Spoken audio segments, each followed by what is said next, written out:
তো চলো আজকে শেয়ার করি বাড়িতেই তোমরা আলুর চপ কী করে বানাবে। চলো, নুন জলে আলুটা সিদ্ধ করতে বসিয়েছি। এরপর কিন্তু শুকনো লঙ্কা, আদা, রসুন একটুখানি শুকনো করে পেস্ট করে নেব।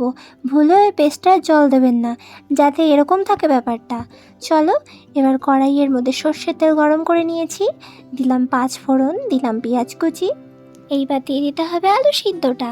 আলু সিদ্ধটা দেওয়ার পর স্ম্যাশার যদি থাকে স্ম্যাশ করে নিতে পারেন, আর যাদের বাড়িতে স্ম্যাশার নেই তারা কিন্তু এই ডাল ঘুটনি দিয়েও এটাকে একটুখানি চেপে চেপে একটু ভেঙে মিক্সড করে নিতে পারেন।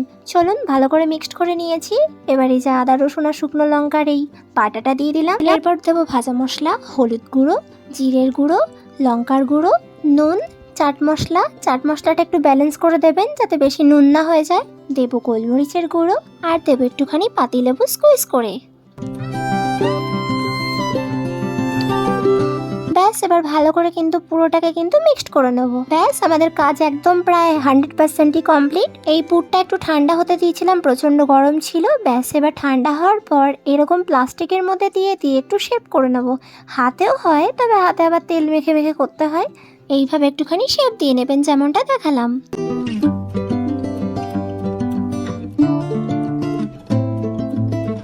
এরপর একটা বেসনের ডো বানাবেন।